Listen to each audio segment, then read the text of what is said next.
Jamaah dan juga pemirsa, masih di acara yang kita cintai bersama, Irama Inspirasi Ramadan. Alhamdulillah. Setiap hari kita selalu mendapatkan nilai, selalu mendapatkan pengetahuan selama Ramadan melalui acara ini.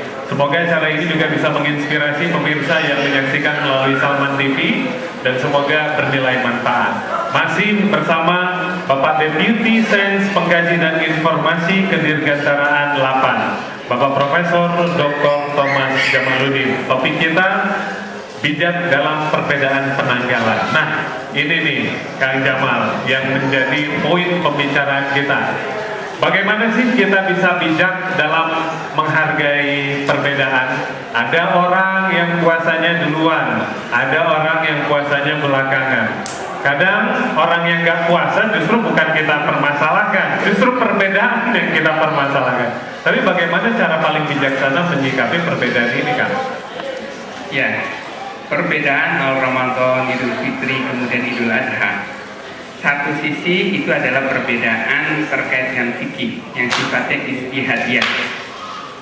Perbedaan ijtihadiyah itu secara umum sulit untuk menilai mana yang paling benar di antara keduanya ketika kita pada posisi menilai di antara. Berbeda kalau kita sudah meyakini salah satunya. Tentu yang diyakini itu adalah dalil yang dianggap paling kuat.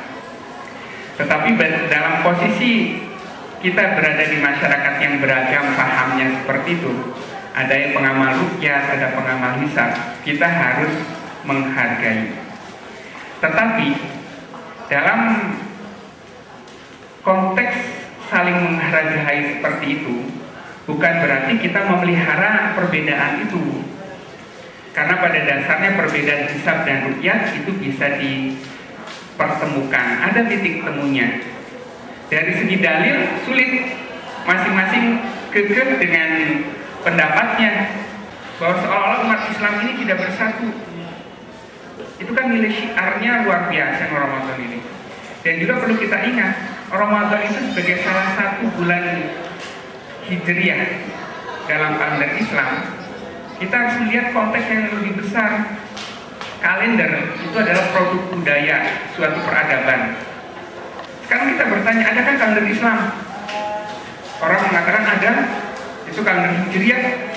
Coba buktikan yang mana kalender Islam. Ada kalendernya Indonesia, ada kalendernya Malaysia, ada kalendernya Arab. Di Indonesia ada kalendernya Muhammadiyah, ada kalendernya NU, ada kalendernya Persis.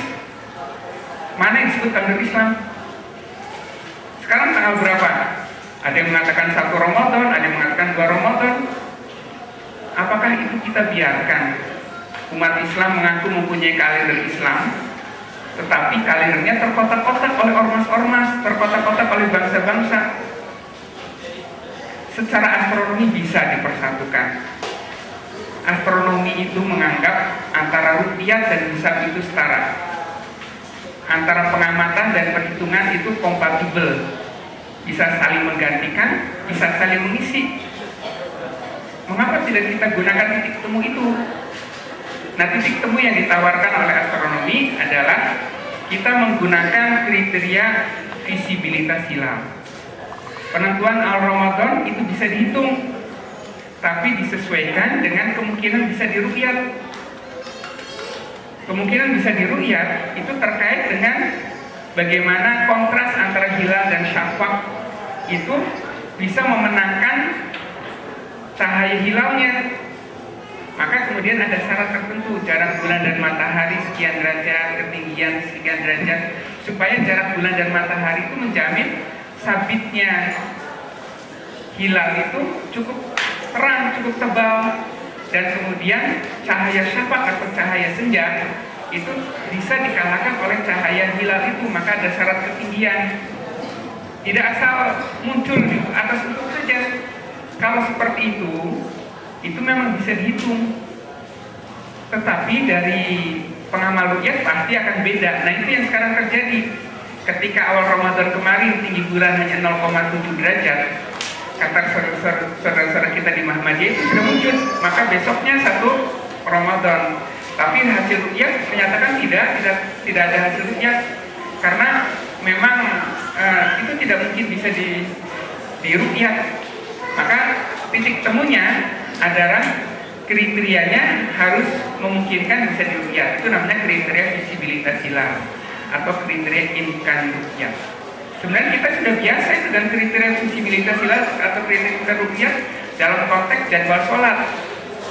Jangan dikira jadwal sholat itu hanya sekedar karangan ulama, bukan.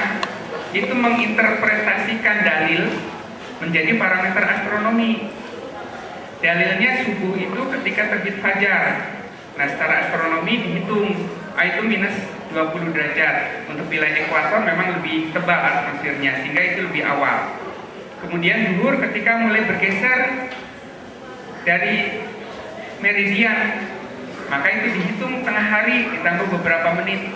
Kemudian asar ketika tinggi bayangan atau panjang bayangan sama dengan tinggi bendanya, maka dihitung itu pada jarak zenit 45 derajat. Maghrib pada saat matahari terbenam. Isya ketika cahaya syafaq sudah hilang, itu matahari minus 18 derajat.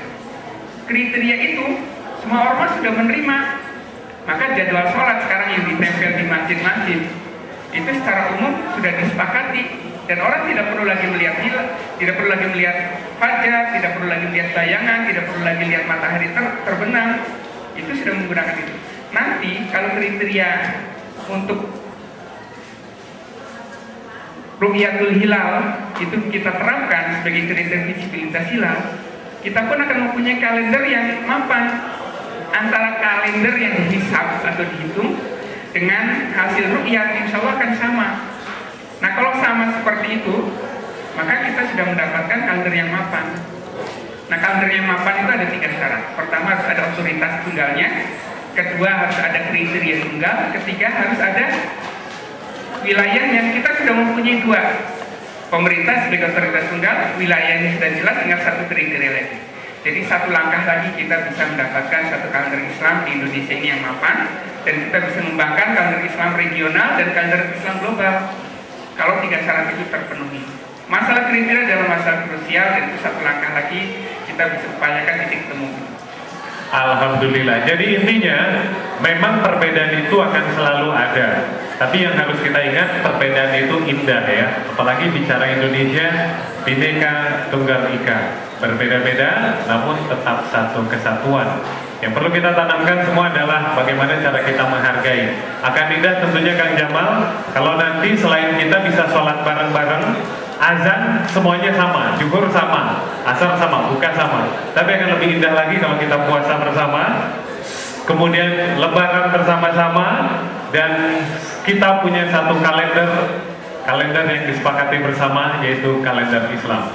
Jangan kemana-mana, irama inspirasi Ramadan akan segera kembali untuk Anda dan jamaah sekalian.